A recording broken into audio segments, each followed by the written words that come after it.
Hi my dear ones, welcome back to my YouTube channel. പതിവിൽ നിന്ന് വ്യത്യാസമായിട്ട് ഞാൻ ഇന്ന് പെറ്റിക്കോട്ടിനും ബ്ലൗസിനും പകരം ഒരു ജീൻസും ഷർട്ടും ആണ് ഇട്ടിട്ടുള്ളത്.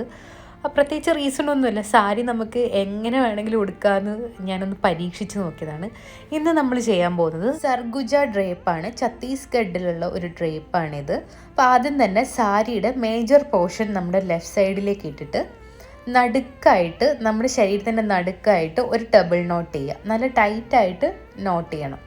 അപ്പോൾ അണ്ടർസ്കേർട്ട് ഇടേണ്ട ആവശ്യമില്ല ഈ ഒരു സാരി ഡ്രേപ്പിങ്ങിന്. അപ്പോൾ നന്നായിട്ട് ടൈറ്റാക്കാൻ ശ്രദ്ധിക്കണം. നന്നായിട്ട് ടൈറ്റാക്കി ആ നോട്ട് നന്നായിട്ട് സെക്യൂർ ചെയ്തതിന് ശേഷം ബാക്കി നമ്മൾ ലെഫ്റ്റ് സൈഡിലേക്ക് ഇട്ട സാരിയില്ലേ, റിമൈനിങ് സാരി എടുത്തിട്ട് നേരെ നമ്മുടെ സ്പൈനിൻ്റെ അവിടേക്ക് കൊണ്ടുവരാം.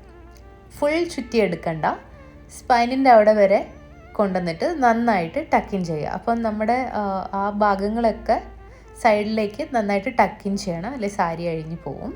എന്നിട്ട് ആ പോർഷൻ നേരെ മുന്നിലേക്ക് എടുക്കുക, ബാക്കി വരുന്ന പോർഷൻ. അതിനുശേഷം നമ്മൾ സാരിയുടെ ബാക്കി റിമൈനിങ് പോർഷൻ നമ്മുടെ ശരീരത്തിന് ചുറ്റും ചുറ്റിയെടുക്കുക. സാധാരണ നമ്മൾ നെവി ഡ്രേപ്പ് ചെയ്യുമ്പോൾ നമ്മുടെ ലെഫ്റ്റ് ഷോൾഡറിലാണ് പല്ല് പോകുന്നത്. ഇതിൻ്റെ പല്ല് വരുന്നത് റൈറ്റ് ഷോൾഡറിലാണ്. പല്ല് നമ്മൾ ഡ്രേപ്പ് ചെയ്തിട്ടൊന്നും ഇടുന്നില്ല, ജസ്റ്റ് നമ്മൾ റൈറ്റ് ഷോൾഡറിലേക്ക് വലിച്ച് നീട്ടി ഇടുന്നു എന്നേ ഉള്ളൂ. വേണമെങ്കിൽ അതും ടൈറ്റായിട്ടല്ല നമ്മൾ പല്ലു ഇടുന്നത്, വളരെ ലൂസായിട്ട് ഒഴുകിക്കിടക്കുന്നത് പോലെ വളരെ ലൂസായിട്ടാണ് പല്ലു നമ്മൾ റൈറ്റ് ഷോൾഡറിലേക്ക് ഇടുന്നത്.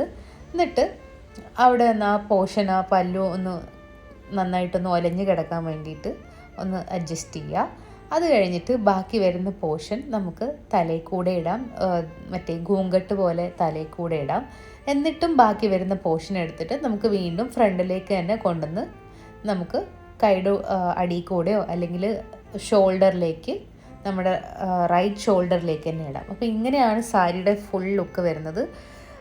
എന്നാൽ ഞാൻ പറയുന്ന പോലെ നല്ല ഭംഗിയുണ്ടായിരുന്നു എന്ന് ഞാൻ പറയുന്നില്ല, എനിക്കും അത്ര ഇഷ്ടപ്പെട്ടില്ല. എന്നാലും ഒരു ഡിഫറെൻ്റ് ആയിട്ടുള്ള ഒരു, എന്താ പറയുക, നല്ലൊരു സ്റ്റൈലാണ്. അപ്പോൾ അത്രേ ഉള്ളൂ. പുതിയൊരു ഡ്രേപ്പിംഗ് ആയിട്ട് കാണാം. Thank you so much for watching.